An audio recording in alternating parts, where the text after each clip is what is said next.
أعوذ بالله من الشيطان الرجيم. بسم الله الرحمن الرحيم. السلام عليكم ورحمة الله وبركاته. الحمد لله رب العالمين، وبه نستعين على أمور الدنيا والدين، والصلاة والسلام على أشرف الأنبياء والمرسلين سيدنا محمد وعلى آله وأصحابه ومن تبعهم بإحسان إلى يوم الدين. سبحانك لا علم لنا إلا ما علمتنا إنك أنت العليم الحكيم. ولا حول ولا قوة إلا بالله العلي العظيم. ولا حول ولا قوة إلا بالله العلي العظيم. ولا حول ولا قوة إلا بالله العلي العظيم. بلغ الرسالة أدى الأمانة وخسف الأمة ونصح الأمة وجاهد في الله حق جهاده حتى أتانا اليقين.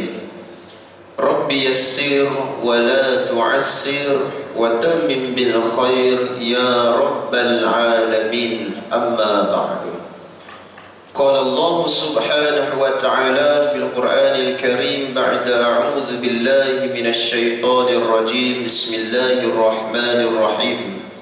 يا أيها الذين آمنوا اتقوا الله حق تقاته ولا تموتن إلا وأنتم مسلمون. صدق الله العظيم.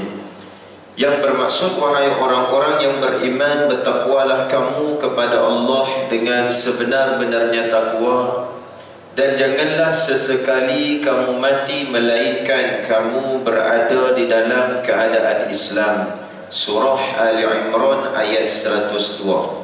Alhamdulillah, saya hormati seluruh jawatan kuasa dan penggerak kuliah kita, dan seterusnya kepada semua sekali para jemaah muslimat yang dirahmati serta dimuliakan Allah Subhanahu wa taala sekalian. Alhamdulillah, pertama dan selamanya kita bersyukur kepada Allah Subhanahu wa taala kerana di atas izin daripada Allah maka dapatlah bersama-sama kita berkumpul pada pagi ini di dalam majlis ilmu. Kita dapat melaksanakan satu perkara nilai tambah dalam hidup kita selain daripada perkara asas yang wajib berkaitan solat. Mudah-mudahan amalan kita menjadi istiqamah sehingga akhir hayat nanti, insya-Allah. Para jemaah dirahmati Allah Subhanahu wa taala sekalian. Baik, pada pagi ini kita sambung di dalam pengajian kitab Dosa-Dosa Besar oleh Al-Imam Az-Zahabi rahimahullahu taala anhu, dan kita masuk pada tajuk yang berikutnya, dosa besar yang ke-9. Selepas daripada kita berbincang pada tajuk yang lepas, susulan daripada tajuk yang lepas tentang huraian daripada berkaitan dosa mengambil harta anak yatim ataupun memakan harta anak yatim secara zalim, dan kita pun dah bincang bagaimanakah kategori ataupun jenis yang dibolehkan untuk mengambil harta anak yatim. Jadi kesimpulannya, boleh, tapi dengan syarat mestilah dia tu terlibat sama di dalam menguruskan anak yatim tersebut. Kalau saja-saja untuk ambil, maka dia tak boleh. Baik. Dan kedua, saya mohon maaf, ada yang bertanya, ada WhatsApp saya perasan tak tersempat nak balas lagi. Tanya pasal apa nama ni, yang tahfiz kan yatim yang saya cerita dalam pertemuan lepas di Puchong. Dia ada buat apa untuk menjana ekonomi tu. Ada yang tanya, ada yang WhatsApp, tapi saya yang tak terbalas lagi. InsyaAllah ambil bulan ni saya akan cuba respon, saya bagi terus nombornya. Dia minta nombor je pun, minta nombor, tapi saya yang tak tersempat nak duduk, nak adab untuk cari. Okey, baik. Ini para jemaah dirahmati Allah Subhanahu wa taala sekalian. Pada hari ini kita masuk pada tajuk yang berikutnya, yang ke-9, iaitu berdusta di atas nama Nabi sallallahu alaihi wasallam, ataupun sama juga berdusta di atas nama Allah. Kalau rujukan yang berikutnya pada rujukan yang lain, bukan setakat atas nama Nabi sahaja, kita boleh sekalikan juga berdusta atas nama Allah dan Rasulnya baginda Nabi sallallahu alaihi wasallam. Dua perkara tersebut. Baik, sekumpulan ulama berpandangan bahawa berdusta atas nama Rasulullah sallallahu alaihi wasallam ialah satu bentuk kekufuran yang boleh menyebabkan pelakunya terkeluar daripada agama Islam. Tidak syak lagi bahawa perbuatan atas nama Allah dan Rasulnya secara sengaja untuk menghalalkan perkara yang haram atau mengharamkan perkara yang halal adalah suatu kekufuran yang nyata. Namun keadaan berdusta atas nama baginda di sini adalah di dalam perkara selain tadi. Nabi sallallahu alaihi wasallam bersabda, "Inna kadhiban 'alayya laysa ka kadhibin 'ala ghairi, man kadzaba 'alayya 'amidan falyatabawwa maq'adahu minan nar." Yang bermaksud, sesungguhnya perbuatan dusta atas namaku tidak sama seperti berdusta di atas nama orang selainku. Sesiapa yang berdusta atas namaku dengan sengaja, maka dia hendaklah mempersiapkan tempatnya di dalam neraka. Dan satu lagi hadis sabda Nabi sallallahu alaihi wasallam, "Yutba'ul mu'minu ala kulli syai'in illa al-khiyanata wal kadhib." Seorang mukmin itu dicipta dengan segala sifat kecuali khianat dan berdusta. Hadis riwayat Ahmad daripada Abu Umamah. Baik, daripada huraian kita ini berdasarkan tajuk berdusta di atas nama Nabi ataupun kepada Allah Subhanahu wa taala. Dalam arti kata mudah faham, sebelum ini saya sempat sentuh gambaran kasar saja. Dia menggunakan nama Nabi ataupun atas nama Allah dengan tujuan sesuatu, sedangkan Nabi tak sebut, sedangkan Allah tak kata pun begitu. Kan contoh barang siapa yang menyebarkan kebaikan ini, maka Nabi menjamin ia akan masuk di dalam syurga. Kan biasa yang kita jumpa dalam WhatsApp mesej yang berantai, kan mesej berantai, dia sebut gitu je, maka Nabi akan menjamin ia masuk ke dalam syurga. Apa bukti? Betulkah ada hadis yang Nabi sebutkan yang buat benda tu dia akan dijamin masuk dalam syurga? Itu maksudnya. Jadi bahaya menggunakan atas nama Nabi dan juga atas nama Allah Subhanahu wa taala untuk menghalalkan sesuatu yang haram, termasuklah juga mengharamkan sesuatu yang halal. Walaupun benda tu tak baik, ada satu ketika situasi kita tahu situasi benda tu tak baik, tetapi kita nak kata benda tu berdosa atau haram, nak disandarkan tu kena berhati-hati. Adakah betul Allah kata sebut dalam Quran yang ini gini, ataupun adakah betul perbuatan itu Nabi ada pernah sebut dalam hadis? Kalau tak ada dan disebut, maka ini termasuk dalam kategori orang-orang yang kufur, dan Nabi sebutkan, maka dia perlu mempersiapkan tempatnya di dalam neraka. Tak sama dengan orang. Sebab tu Nabi sebutkan yang mana perbuatan dusta di atas namaku tidak sama seperti berdusta atas nama orang selain. Kan kita duk sembang dengan orang, "Kak, saya dengar Kak Hamidah tu." Bukan Hamidah sinilah kalau ada. Minta maaf orang sekalian. Sekali tas terpetik, nama tu pula jadi familiar dalam kepala pagi ni. Kan? Contoh Midah di negara Timor Leste sana. Kan? Kak Midah tu dia duk kata gini. Akak tak boleh buat gitu. Sedangkan Kak Midah tu tak cakap pun. Kan? Itu sesama manusia beza. Melainkan jangan kita menggunakan atas nama Nabi sallallahu alaihi wasallam. Kalau sama manusia, habis-habis buat pun sampai adalah kantoi dekat tuan empunya nama tersebut. Dia kata, saya tak sebut pun gitu.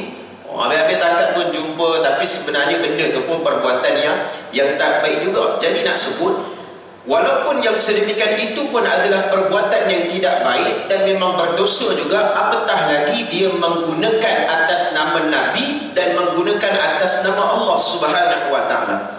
Beza dengan wallahi wabillahi, itu sumpah, kan? Itu sumpah. Baik, dalam bab sumpah menggunakan atas nama Allah, boleh terjadi tak sumpahan tersebut? Ya, dia boleh terjadi.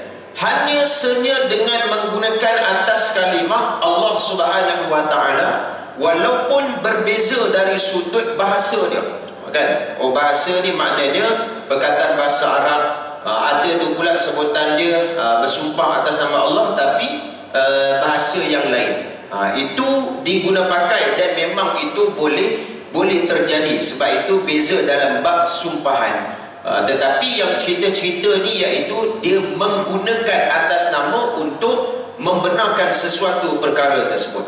Dia sebab tu kena berhati-hati. Kan? Kita dah nampak satu-satu, tak boleh buat macam tu ke? Kenapa? Nabi sebut bagi tahu benda ni gini. Dia takkan Nabi sebut bagi tahu. Bila tanya betulkah ada hadis, saya tak pastilah pula ada ataupun tidak hadis.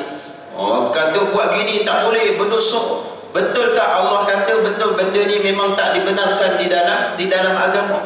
Walaupun tidak ada secara jelas, tetapi sesuatu itu mungkin ada dibahaskan, detailkan daripada hadis Nabi sallallahu alaihi wasallam.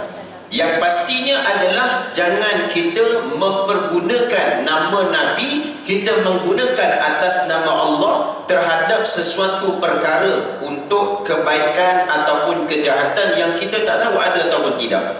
Baik, itu kena hati-hati, selidik dulu. Betulkah ini hadis? Kan? Ataupun betulkah ini ayat Al-Quran? Baik, itu di antara yang disebutkan sebagai peringatan kepada kita bab awal. Baik, yang seterusnya, saya ambil juga daripada rujukan yang lain. Dusta juga adalah satu perkara yang buruk, sehingga pendusta itu boleh dikategorikan Nabi SAW di dalam kumpulan orang-orang munafik. Kerana orang munafik itu selalu suka berdusta, lidahnya bercabang, sebab dalam kiraannya tidak ada bezanya antara benar dan dusta, yang dipandangnya sama sahaja. Bila-bila dia suka dia berkata benar, dan apabila dia suka dia berkata dusta. Padahal Allah Ta'ala telah meletakkan ancamannya yang berat terhadap sifat ini dan orang-orang yang bersifat dengan sifat ini. Apatah lagi apabila seseorang itu berdusta di atas nama Allah dan Rasulnya, maka ancaman itu akan menjadi berlipat ganda lagi. Allah berfirman dalam surah Az-Zumar ayat 60, wa yawmal qiyamati taral ladzina kadzabu 'ala Allahi wujuhuhum muswaddah. Yang bermaksud pada hari kiamat nanti, engkau akan melihat orang-orang yang berdusta atas nama Allah, muka-muka mereka menjadi hitam. Ini balasan direct Allah sebut surah Az-Zumar ayat 60. Khusus kepada siapa? Orang yang suka berdusta. Disebut secara general. Maknanya bukan takat atas nama Allah dan atas nama Rasul, dengan manusia pun sama juga. Dibangkitkan pada hari kiamat dalam keadaan wujuhuhum muswaddah, mukanya, wajahnya menjadi hitam. Jadi sebab tu poin dia, jangan suka ataupun membiasakan hidup ini dengan berdusta. Akhirnya sifat orang yang suka berdusta ni dia jadi kelaziman. Sampai itulah yang akhirnya atas nama Allah, atas nama Nabi pun dia tak kisah, dia boleh berdusta. Siap kata sumpah lagi. Sumpah betul gini. Ada dusta. Kan ada jenis setengah orang, dia ni payah nak tinggalkan orang, tak sah kalau dia tak tinggalkan perbincangan sembang dengan kawan dalam keadaan dusta, bohong. Mesti ada orang kata kaki kencing, para ulama sekalian, kan? Dia mesti kalau duk sembang dengan orang tu, lepas tu salam-salam balik, mesti ada orang yang kena kencing dengan dia, kan? Kena bohong dengan dia. Orang mula sembang lepas tu nak balik, saya minta diri dulu. Sebentar ni ambil rasa minyak wangi ni saya duk calik ni, ini baru buat semalam. Tipu juga para ulama sekalian, kan? Baru buat semalam, boleh terus guna, boleh terus pakai. Ada tipu. Maknanya ada jenis orang yang sikap dia suka macam tu, dan bila dia biasa dengan keadaan begitu, tak mustahil dan tidak pelik dia juga boleh biasa menggunakan pendustaan di atas nama Allah dan juga di atas nama baginda Nabi sallallahu alaihi wasallam. Ini benda yang jaga. Kadang kita terlepas pandang, kan? Kita terlepas pandang, kita nak bagi nampak keadaan tu sedap dan ada lagi penguatnya. Kita sebut betul ni Nabi kata, betul ini kawan tu sendiri kata. Kalau memang betul-betul tak apa dah para jemaah sekalian. Tapi kalau yang tak betul, tapi dia bersungguh juga kata betul, dia tu yang kata gini. Dah jadi satu bentuk pendustaan, dan tetap berdosa juga. Baik, dalam perkara ini Ibn al-Jauzi mengatakan di dalam tafsirnya bahawa menurut sebahagian besar dari para ulama menghukumkan orang yang berdusta atas nama Allah dan Rasulnya adalah kufur, boleh dikira terkeluar daripada agama Islam. Dan juga tidak ada syak lagi bahawa orang yang berdusta atas nama Allah dan Rasulnya dalam hal menghalalkan yang haram dan mengharamkan yang halal adalah kufur secara mutlak. Cuma yang menyentuh perbicaraan kita ini ialah bagaimana hukumnya berdusta atas nama Allah dan Rasulnya dalam hal yang bukan menyentuh persoalan haram dan halal itu. Nabi SAW juga menyebutkan, barang siapa yang berdusta atas namaku dengan sengaja, maka menempahlah dia suatu tempat di dalam api neraka. Dan Nabi berkata, siapa yang meriwayatkan daripadaku sebuah bicara padahal dia sendiri mengetahui yang demikian itu adalah dusta, maka dia juga termasuk salah seorang daripada kategori yang berdusta. Ini samalah juga orang yang dia nak bicara suatu kisah ataupun sesuatu penceritaan apa sahaja, dia tahu yang dia sedang cakap itu pun perkara yang dusta, kan? Lepas tu pula dia gunakan itu, dia sebutkan itu adalah hadis Nabi. Maka dia ni pun termasuk juga sekali orang yang menempah kedudukannya di neraka. Sebab apa? Dia tahu yang dia tu sedang menipu, kan? Dia tahu yang dia tu sedang menipu, apatah lagi menipu menggunakan di atas nama Nabi sallallahu alaihi wasallam. Baik, jadi hari ini benda bab dusta atas nama Allah dan Rasul ni dia banyak. Kita nak kena pastikan 3 ayat Quran, hadis Nabi, qala al-hukama. 3 benda ni kalau tak dapat beza, kita nampak macam ayat Quran. Kalau tak dapat beza, kita nampak macam hadis. Dan kalau tak dapat beza, kita nampak qala al-hukama. Hukama ni apa dia? Kata-kata orang-orang Arab, kan? Contohnya apa? Al-jannatu tataqdamul ummahat. Maknanya kata-kata daripada syair-syair Arab. Bahasa tu kalimah bahasa Arab. Tapi kalau tak dapat beza, kita tak tahu yang sebenarnya, kita rasa ini hadis ni, sedangkan itu bukan hadis. Nabi bukan sebut pun, itu adalah qalal hukama. Sebab tu ada setengah kitab, kalau patah Arab dia akan tulis qalal hukama, ataupun kata penyair, ataupun kata-kata orang Arab, kata ulama, ada gitu. Itu benda asas yang kita kena bezakan. Sama juga macam hadis Nabi. Ada hadis duk baca panjang-panjang, bunyi dia macam ayat Quran. Tapi kalau tak tahu dia punya asal, dia nampak ayat Quran, sedangkan itu bukan ayat Quran, itu adalah hadis. Jadi kena bezakan kebiasaan perkataan bahasa-bahasa Arab ni. Dalil-dalil ni kita akan lihat dengan 3 jenis: Quran, hadis dan hukama. Kata-kata daripada orang-orang Arab ataupun para alim ulama salafus salih. Baik, yang seterusnya disebutkan juga Nabi SAW mengancam terhadap kalau kita tengok ayat tu, kalau dia kata Allah berfirman tu, itu memang sah. Ya, betul. Ataupun Nabi SAW bersabda. Okey. Ya, betul. Kalau kita nak tahu, dia mesti Allah berfirman confirm ayat Al-Quran. Firman Allah, ini contoh bentuk-bentuk dia. Kalau hadis, Nabi SAW bersabda, ataupun kita tak jumpa lagi direct Nabi SAW bersabda, kita akan jumpa dekat bahagian bawah tu. Contoh, terus saya tunjuk contoh. Okey, contoh kalau dalam kitab kita ni, dalam kitab kita ni kita boleh tengok contoh kalau dalam muka surat 45 yang bawah tu, yang bawah tu Bawah tu dia tulis riwayat Ahmad daripada Abu Umamah. Contoh kalau atas tu tak ada tulis, tapi biasanya kebanyakannya lah orang kalau nak tulis hadis dia mesti kena ada tulis sabda baginda Nabi bersabda, sebab dari sudut adab tertib ilmunya untuk menguraikan sesuatu tu. Ataupun in case lah kalau memang tak ada terjumpa, tiba-tiba nampak yutba'ul mu'min, seorang mukmin itu dicipta, bawah tu dia mesti ada kurungan. Kurungan tu sebagai rujukan riwayat Ahmad daripada Abu Umamah. Itu adalah hadis. Kalau ayat Quran memang kebiasaannya rata-ratanya adalah apa?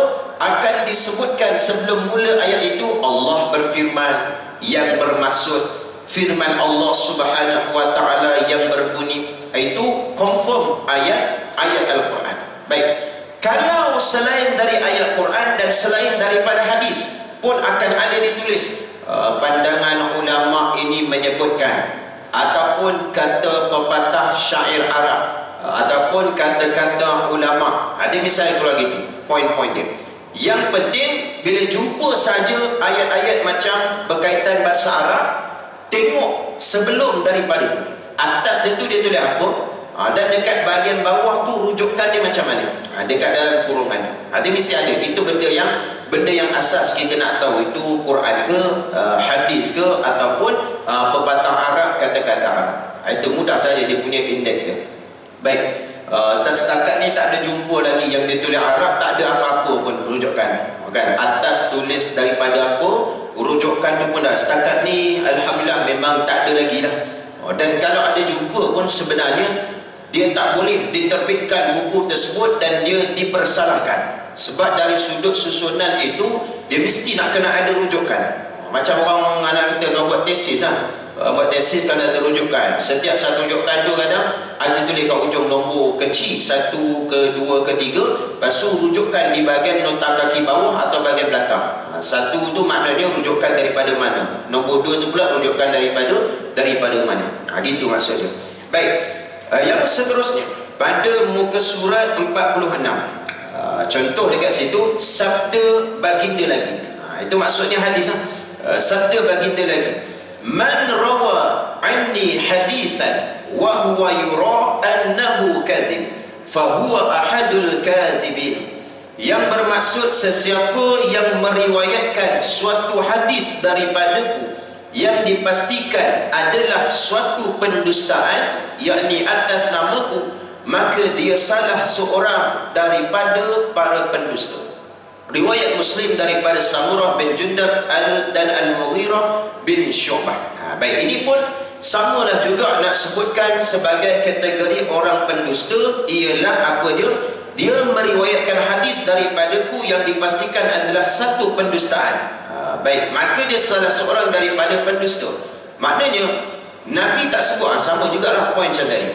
Berbeza contoh, Ustaz, hadis ni sahih, hasan ataupun dhaif. Dan itu isu panas juga benda-benda ni. Sebab apa? Ada setengah kelompok dia tak boleh terima hadis selain daripada sahih ataupun hadis hasan. Hadis sahih hasan. Hadis ni dia ada, orang kata apa? Ranking dia, ranking ataupun kedudukan dia. Ada hadis sahih, ada hadis dhaif, hadis mutawatir, macam-macam jenis. Dan basic secara asasnya tuan-tuan, hadis sahih dan juga dhaif. Itu biasa. Kalau nak cerita hadis yang lain-lain tu semua tu banyak dia punya perbincangan dia. Tapi secara asas sahih dan dhaif. Baik. Persoalan dia, adakah kita boleh menggunakan hadis yang dhaif tersebut? Sebelum tu faham dulu hadis dhaif ni apa? Hadis yang lemah.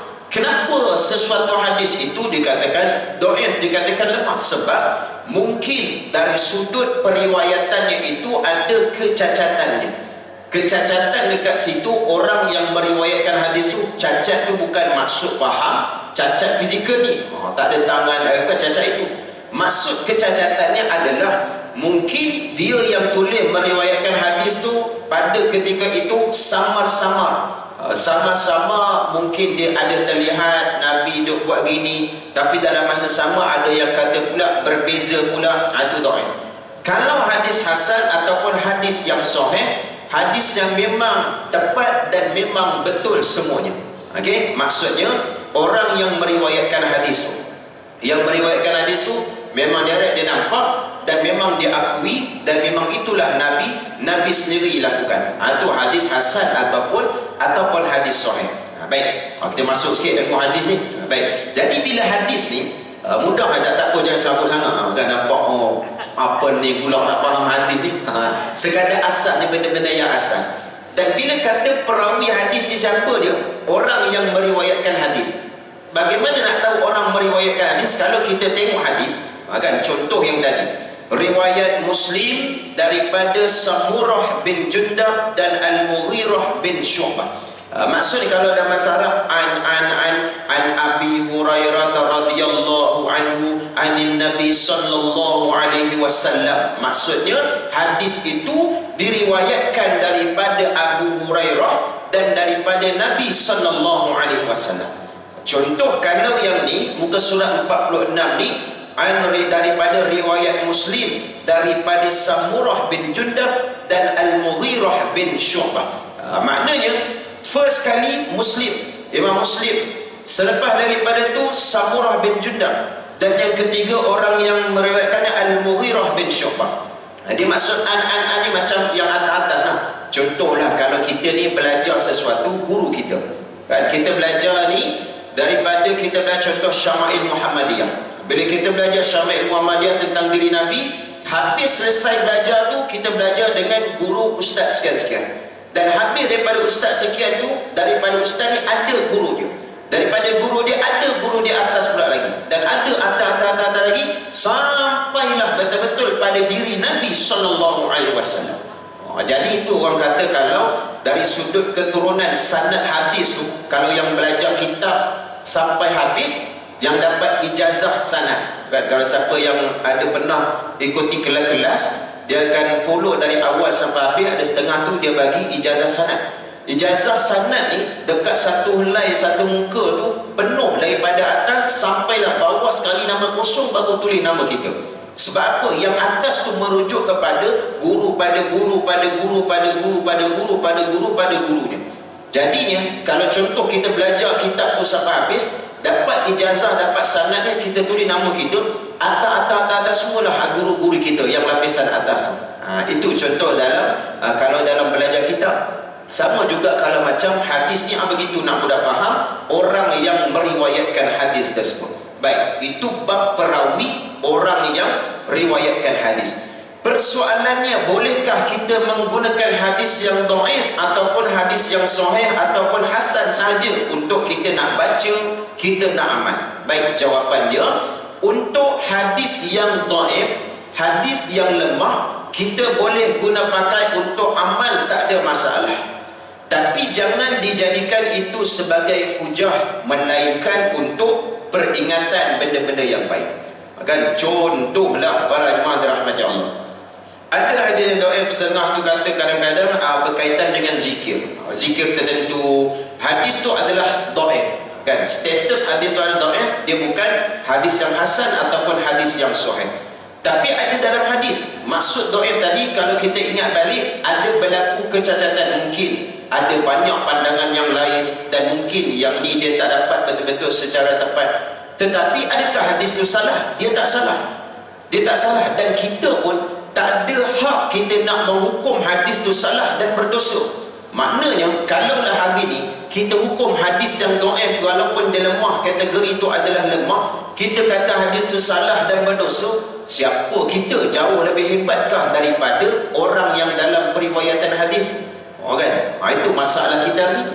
Orang kata ini bid'ah, tak boleh guna pakai, tak boleh, dan benda ni salah di dalam agama. Dahsyat para jemaah sekalian.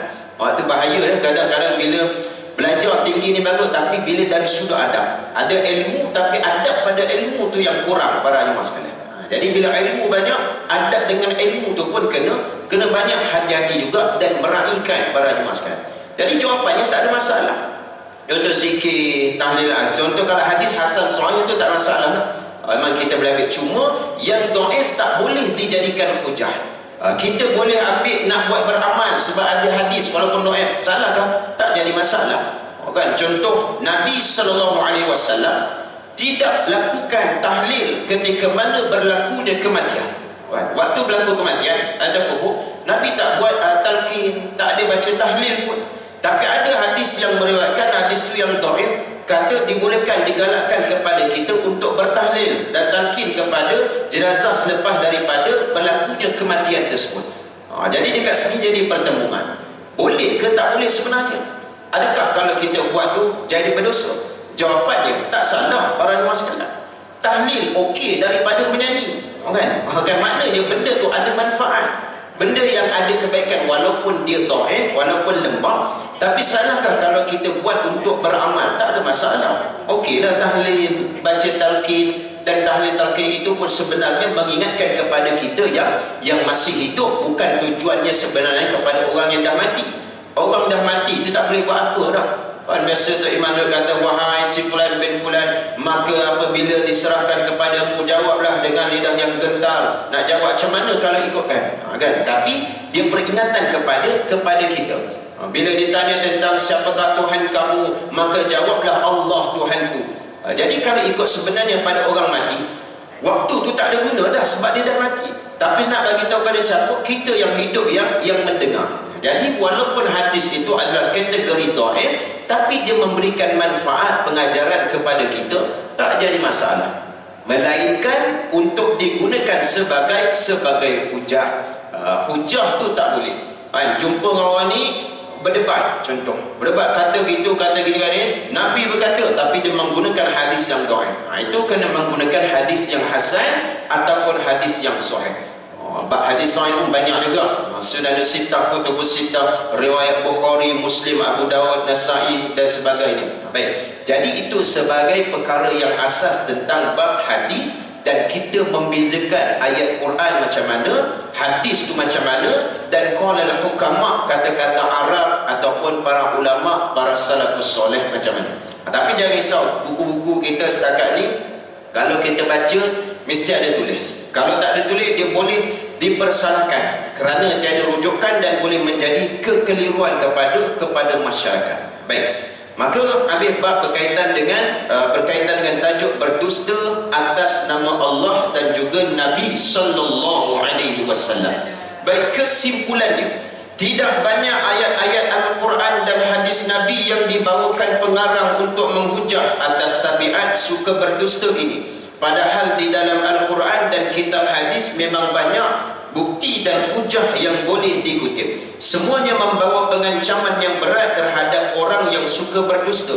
Apatah lagi jikalau berdusta itu atas nama Allah dan Rasulnya. Sifat ini juga dikira termasuk dosa besar, dan orang yang suka berdusta dimasukkan ke dalam kategori orang munafik yang selalu bersikap lain di mulut dan lain di hati.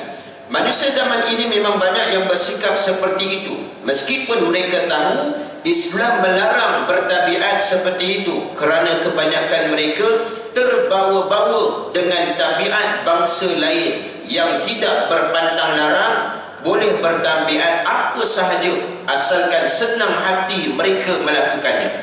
Tetapi kita kaum muslimin tentulah berbeza sekali daripada tabiat orang kafir. Jikalau tidak, apalah yang hendak dibanggakan diri sebagai seorang muslim, mengakui diri hamba Allah Ta'ala, tetapi perintahnya diletakkan di belakang. Baik, jadi ini kesimpulan daripada tajuk tersebut. Pengajarannya, berhati-hati bila berjumpa dengan perkataan-perkataan kalimah Arab. Pengajaran yang kedua daripada tajuk ini adalah supaya jangan kita jadi golongan orang yang suka memberikan kata-kata sesuatu walaupun perkara itu baik, endingnya dihujahkan daripada Nabi walaupun kita tak tahu, walaupun benda itu Nabi tak sebut pun. Sama juga dengan firman Allah Subhanahu wa Ta'ala. Maksud dia pun nampak lain. Sesungguhnya Allah, maksudnya berbeza, tapi dia sebut firman Allah menyebutkan demikian. Tak tahu surah apa dan ayat yang keberapa. Dan pengajaran yang ketiga daripada tajuk ini, maka belajarlah kita untuk cuba meraihkan di antara satu sama lain dalam kehidupan kita. Ini yang paling penting. Jangan suka menyalahkan orang apabila nampak ada sedikit perbezaan. Contoh, kalau Jumaat, semalam Jumaat. Solat Jumaat sini biasa kita ramai daripada negara pula, jiran sebelah, kan, sebab kita sepadan. Negara jauh bunyi dia. Sebab kita jiran dengan Nilai ni ramai jenis ni. Sampai ada satu pasar malam, dulu saya duduk kat Desa Ria Nilai sana, belah surau Desa Nilai ni, Desa Ria. Ada sehari pasar malam, boleh kata pasar malam international. Macam kat luar negara rasa. Macam melancong juga rasa. Pergi pasar dia. Pergi pasar, mana wajah kebik muka kita tak jumpa. Kan? Jadi Jumaat bila datang macam-macam jenis orang. Kan? Tengok kadang ada yang solatnya gitu. Jadi bila kita nampak benda-benda sebegini, ini yang kata kita meraihkan. Boleh jadi itu pengamalan yang dibiasakan dalam negara dia, dekat tempat dia, sebagai contoh. Kan, kalau kita pergi Mekah ke, kita pergi Madinah pun gitu juga. Pergi sana ada, tapi baru dia bertanya, sebab dia tak tahu, ada pertama kali pergi umrah. Saya nak kena ulang ke solat subuh sebab imam tu tak baca doa kunut. Tak ya, itu nama wakil setempat, situasi setempat kita meraihkan. Takkan haji nak pergi jumpa dengan tuan imam tu kata salah tak baca doa kunut, sebab negara dia, pegangan dia dah macam gitu. Negara kita Malaysia ada doa kunut. Bila negara kita Malaysia ada doa kunut pula, kalau kita tak buat doa kunut, dia menjadi benda yang pelik. Bila jadi perkara yang pelik, dia akan menjadi perkara yang mendatangkan fitnah. Walaupun benda tu tak salah, tapi seeloknya kita mengelakkan daripada fitnah. Tapi mungkinlah kalau ada setengah negeri yang dah biasa tak baca doa kunut, kan? Kalau sebut dah mana para jemaah sekalian. Tak apalah kalau dia dah biasa, tak apalah. Tak apalah, mungkin dah biasa, tapi itulah keadaan sepatutnya. Yang sepatutnya kita raihkan. Kita negara Malaysia cara yang begitu, buatlah cara yang sebegitu. Sebab takut nanti orang nampak, kenapa pergi negeri ni ada kunut, pergi negeri satu lagi pula tak ada kunut, pergi negeri ni pula ada kunut balik. Para jemaah dirahmati Allah. Jadi itu sepatutnya untuk kita meraihkan, dan tidak, yang paling penting tidak menyalahkan. Nampak, ni salah, benda ni Nabi tak buat, benda ni adalah perkara yang tak betul, benda ni Nabi tak ada sebut pun dekat dalam hadis.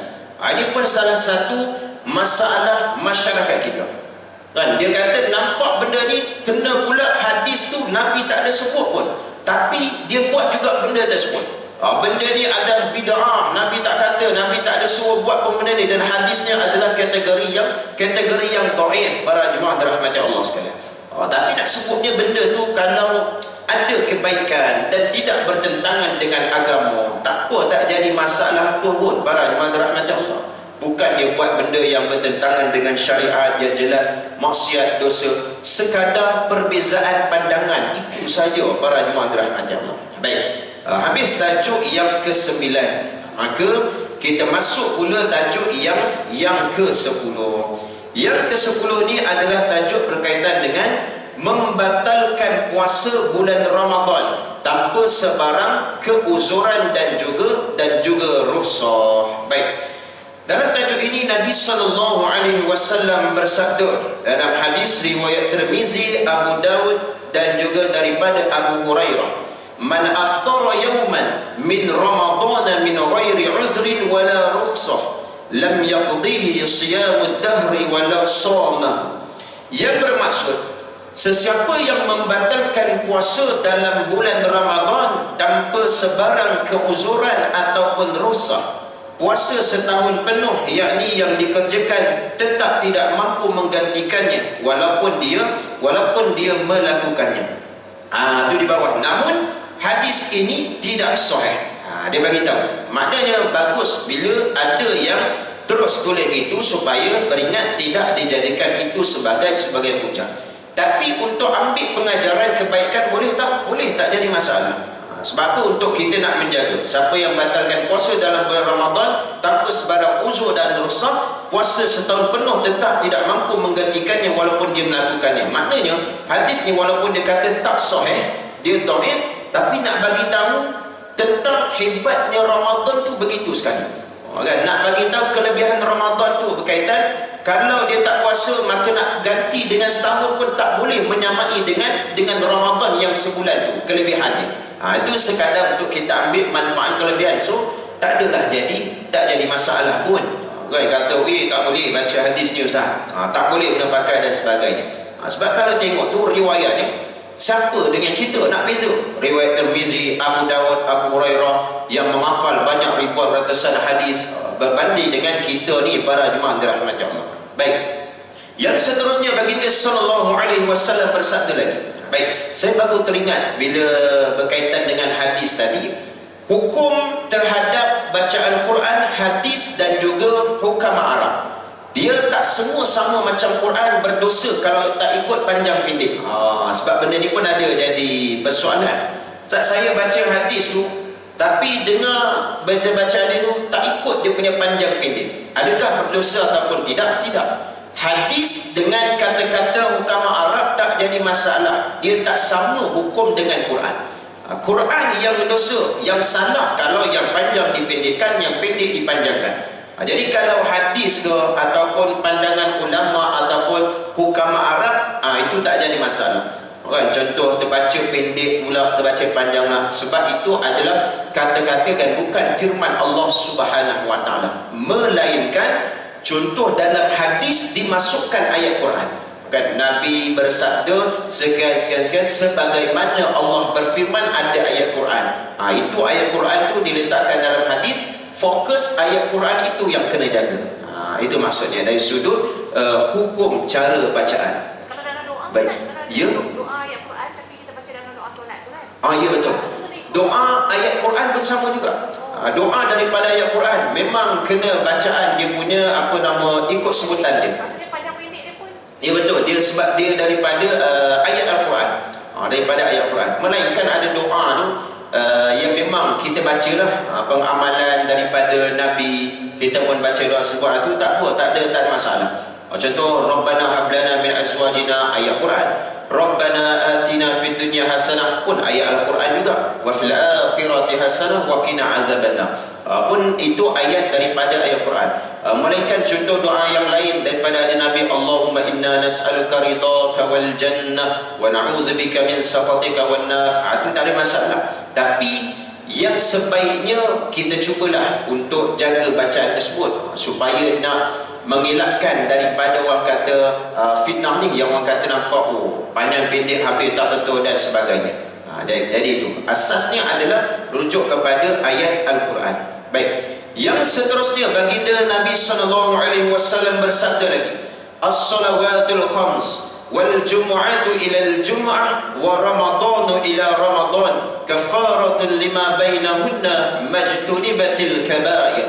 Salat 5 waktu hari Jumaat sehingga hari Jumaat seterusnya, serta Ramadan sehingga Ramadan seterusnya adalah penghapus kepada dosa yang dilakukan di antaranya selagi tidak dilakukan dosa-dosa besar.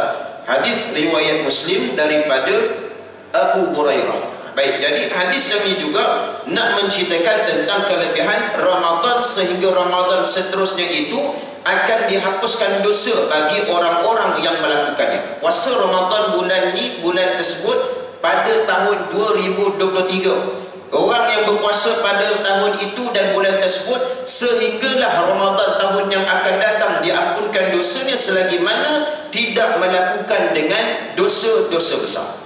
Dosa-dosa besarnya apa dia? Benda inilah menjadi rujukan kita balik. Yang pertama dosa besar, bab munafik, bab syirik pada Allah, bab zina, bab haji tapi tidak berkemampuan dan sebagainya. Itu berkaitan dengan dosa-dosa besar. Baik. Yang seterusnya, puasa termasuk salah satu daripada rukun Islam yang 5 yang tidak boleh diabaikan oleh orang Islam. Kerana mengabaikannya berarti tidak sempurnalah Islamnya. Dan orang yang meninggalkan puasa itu boleh diumpamakan seperti seorang yang membina sebuah binaan yang tidak cukup tiang-tiangnya, yang akhirnya akan roboh pada apabila dipukul angin badai yang kencang. Dan sabda Nabi SAW juga pada muka surat 48, Buniyal Islamu ala khamsin syahadati an la ilaha illallah wa anna Muhammadar Rasulullah wa iqamis salah wa ita'iz zakah wa sawmi Ramadan wa hajjil bait. Yang bermaksud Islam itu terbina di atas 5 perkara. penyaksian bahawa tiada Tuhan yang berhak disembah selain Allah dan Muhammad ialah utusan Allah, mendirikan salat, menunaikan zakat, berpuasa pada bulan Ramadan dan haji di Baitullah. Baik, pada surah Al-Baqarah ayat 183 sehingga ayat 184. Ini dalil yang jelas menguatkan kepada kita tentang kefarduan puasa bulan Ramadan. Ayat ini biasa kita dengar masuk Ramadan setiap malam. Kalau tazkirah tu tiap malam ustaz-ustaz ulas ayat ni. Cuma bagusnya kadang-kadang satu side kita nampak ulasan tu pada bentuk yang berbeza. Ada setengah ustaz dia urai ayat ya ayyuhallazina amanu kutiba alaikumusiyam pada bentuk kefarduan. Kefarduan sebagaimana puasa ni diwajibkan kepada orang-orang yang terdahulu lagi. Ada cerita tentang orang terdahulu. Ada ustaz yang ceritakan, ambil side penceritaan ayat Al-Quran surah Baqarah 183 184 ni, cerita tentang berkaitan dengan suruhan Allah Subhanahu wa taala yang mengatasi terhadap suruhan manusia dan segala-galanya. Berarti dekat situ macam-macam sudut yang kita boleh lihat. Dan yang keduanya, pada ayat ini surah Al-Baqarah 183 dan 184 nak menunjukkan bahawasanya ada rukhsah dan keringanan kepada orang-orang yang tertentu. Dan nak cerita agama ni walaupun dia straight ada hukum hakamnya, ada dosa pahala halal dan haramnya, tetapi masih ada ruang-ruang yang andai dikenakan ataupun situasi tersebut boleh dimaafkan dalam agama. Contoh, kalau dalam ayat surah Baqarah ni cerita tentang puasa, kutiba alaikumusiyam kama kutiba alal ladzina min qablikum la'allakum tattaqun. Sampai situ, selepasnya ayyaman ma'dudat faman kana minkum maridan aw ala safarin fa'iddatun min ayyamin ukhra ila al-akhir ayat. Dekat situ cerita pertama sekali kena faham puasa tu adalah perintah daripada Allah. Maknanya hidup kita ni nak faham apa sekalipun mesti kena berpaut dan mesti kena pegang bahawa ada perintah Allah yang mesti kita kena jaga dalam hidup. Jangan nampak yang mudah dulu. Kita nampak ada perintah dulu yang nak kena jaga. Selepas daripada tu, bila faham sesuatu perintah, suatu bentuk suruhan daripada Allah Subhanahu wa taala, maka andai kata berlaku keadaan situasi-situasi yang tertentu, barulah kita tengok balik daripada sudut hukum hakam semasa ni macam mana, kan, penyelesaian dari sudut agama. Jadi ayat 184 itulah yang menerangkan pula ada rukhsah dan keringanan. Asalnya kena wajib, asalnya kena ikut perintah, tapi Allah kata faman kana minkum maridan aw ala safarin fa'iddatun min ayyamin ukhra, maka dibolehkan jika ada di antara kamu marid iaitu sakit, aw ala safarin ataupun yang sedang bermusafir, maka fa'iddatun min ayyamin ukhra, dibolehkan untuk berbuka. Nampak cantiknya penyusunan syariat daripada Allah Subhanahu wa taala. Mana awak kata faham elok, lepas tu macam mana kalau sakit? Dan sakit itu pula dibahaskan oleh para ulama fiqh berkaitan dengan jenis-jenis sakit yang dilalui, kan? Tidak semua jenis sakit yang boleh berbuka. Kalau gitu mudah para jemaah sekalian. Sakit kepala, sakit juga umum, Quran sebut umum, sakit kepala termasuk kategori sakit, maka bolehlah berbuka. Sebab itu peranan hidup kita ni, bila ada Quran kebanyakan sebut secara umum, rujuk pada hadis yang mana Nabi ada terangkan secara detail. Kalau tak ada, rujuklah di antara ijma' ulama', perbincangan ulama' terutamanya berkaitan hukum hakam semasa yang lebih dekat dengan masyarakat sesuatu tempoh, sesuatu zaman. Contoh kalau ikut ayat Quran umum saja, sakit je para jemaah sekalian. Jadi bila hukum sakit saja masih general. Sakit kepala boleh berbuka tak? Kalau ikut sakit boleh para jemaah sekalian. Tapi tengok hadis Nabi duk cerita ada tak berkaitan dengan sakit kepala boleh berbuka? Tak ada. Sebab mungkin tidak berada pada di zaman itu dan mungkin tidak ada pada situasi tersebut. Rujuk pula yang ketiga, sumbernya adalah ijma' ulama. Ulama-ulama yang membahaskan sebab apa dia? Melihat kepada situasi semasa. Ulama tengok, oh sakit kata dalam Quran, dan ulama bincang sakit tu pula kategori yang macam mana. Sakit kepala tak dibolehkan sebab dia masih tidak sampai ke tahap keperluan nak berbuka. Sakit jenis sakit tu macam mana. Dan juga awala safarin, bermusafir. Musafir pun tengok juga. Jangan asal kata musafir bulan Ramadan boleh buka. Oh meriah barat mas sekalian. Puasa hari cuti dia balik kampung, boleh buka tak payah puasa.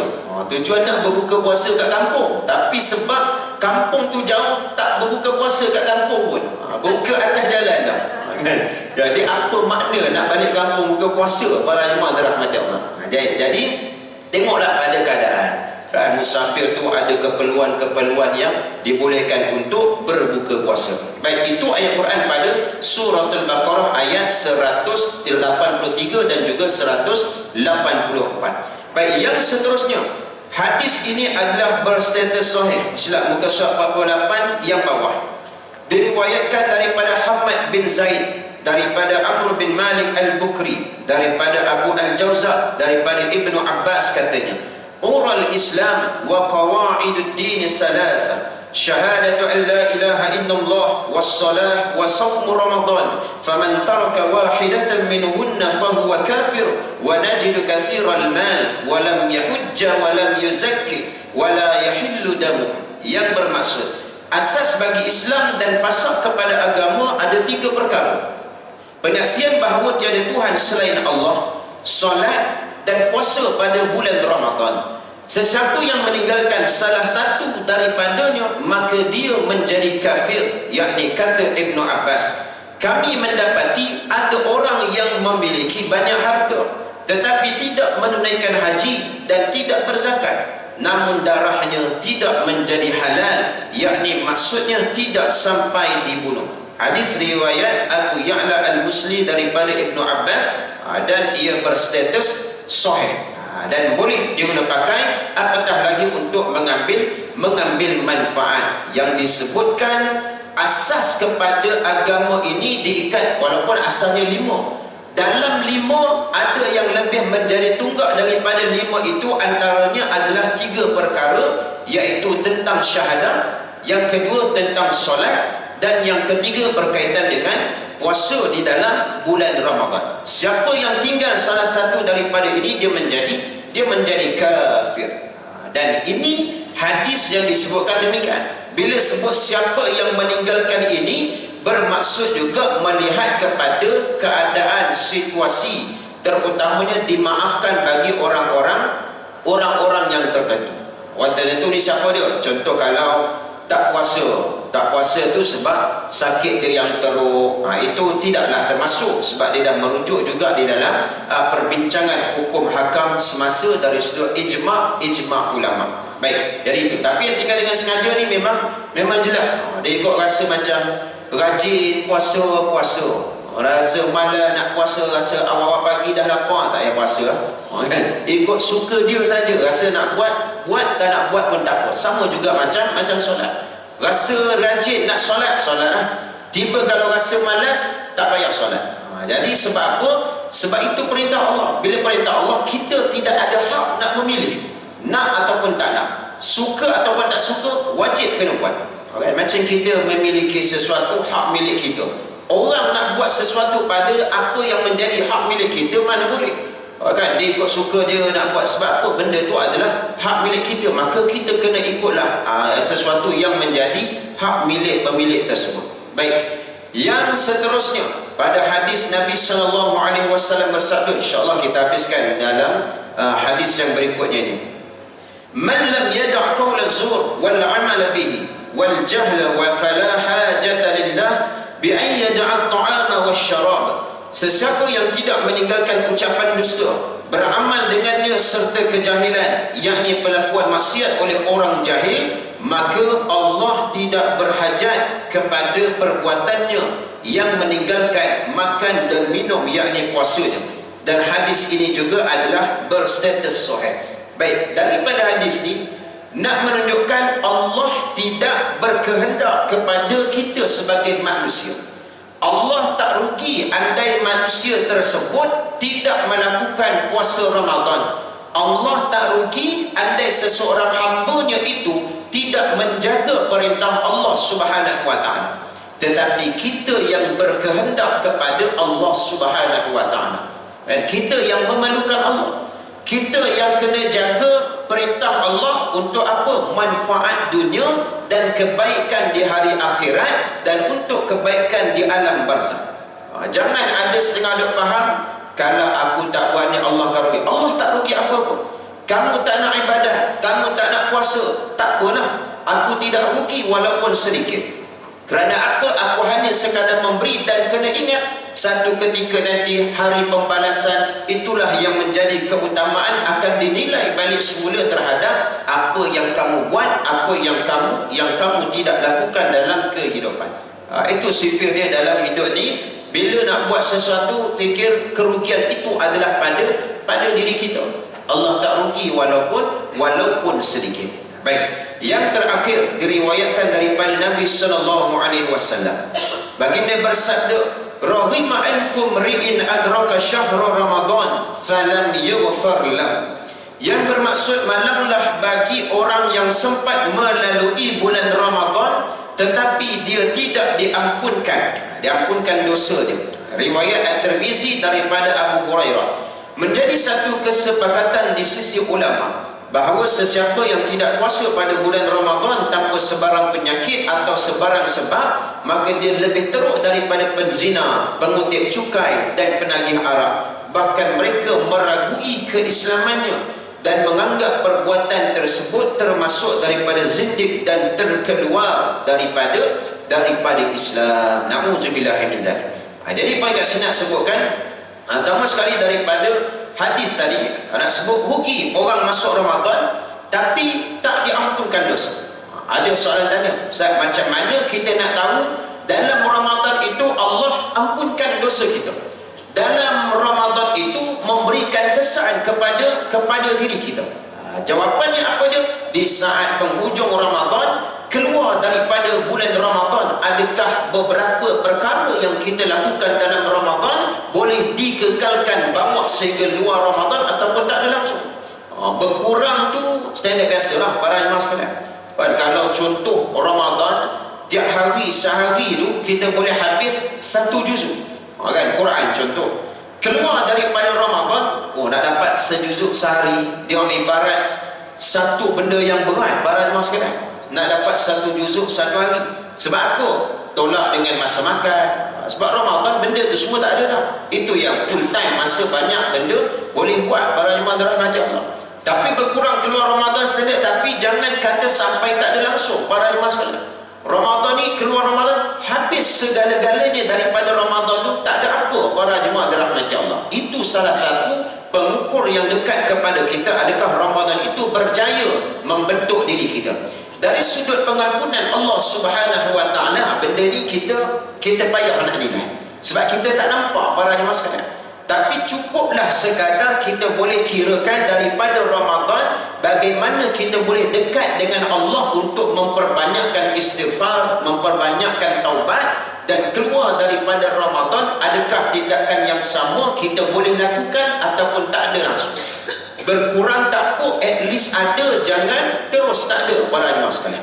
Kan? Contoh 10 akhir tu, tiap-tiap malam para jemaah sekalian yang kata nak minta pengampunan Allah ni, keluar daripada Ramadan para jemaah sekalian, seminggu 3-4 kali, seminggu 2-3 kali, okey, alhamdulillah para jemaah sekalian. Tapi kalau keluar daripada Ramadan, dia jadi apa? 11 bulan sekali para jemaah sekalian. Jumpa balik Ramadan bulan yang ke-12, contoh para jemaah sekalian. Itu something wrong para jemaah dirahmati Allah. Jadi benda-benda inilah yang sama-sama kita nak kena lihat. Walaupun belum nak Ramadan lagi para jemaah sekalian, tapi sebenarnya tak lama lagi dah. Tak sampai 1 hari dah kita nak Ramadan. Awal makin cepat masa sekarang ni. Rasa tak tersepat. Sebenarnya bukan masa tu cepat, kita yang nak mengurus masa ni, yang ada yang kelompongan, ada terleka itu ini dan sebagainya. Itu juga para jemaah dirahmati Allah. Masa tu semua sama para jemaah sekalian. Jadi para jemaah dirahmati Allah Allah Subhanahu wa taala. Itu di antara perbincangan kita semua pada pagi ini. Mudah-mudahan Allah memberikan manfaat dan kebaikan buat kita semua, dan insya-Allah pada bulan yang akan datang kita sambung bab dosa yang berikutnya, iaitu lari daripada medan peperangan. Dan termasuklah kalau konteks kita hari ini, macam mana nak kata lari daripada medan perang, sedangkan kita tidak berada di dalam medan peperangan, tapi melihat kepada wakil dan situasi kita yang dikategorikan macam manakah bentuk-bentuk tersebut. InsyaAllah kita akan bincang pada pertemuan yang akan datang. Jadi sekali itu daripada saya, mohon maaf segala kelemahan dan kekurangan pada diri saya, yang baik daripada Allah Subhanahu wa taala. Moga-moga kita semua diampunkan dosa oleh Allah, dan Allah meridai setiap amal yang kita lakukan, insya-Allah.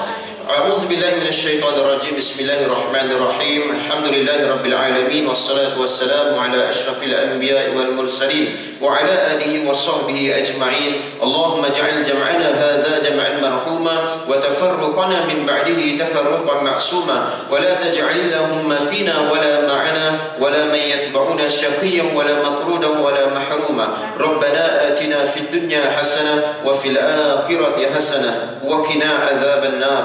وصلى الله على سيدنا محمد وعلى آله وصحبه وبارك وسلم والحمد لله رب العالمين. تقبل الله منا ومنكم.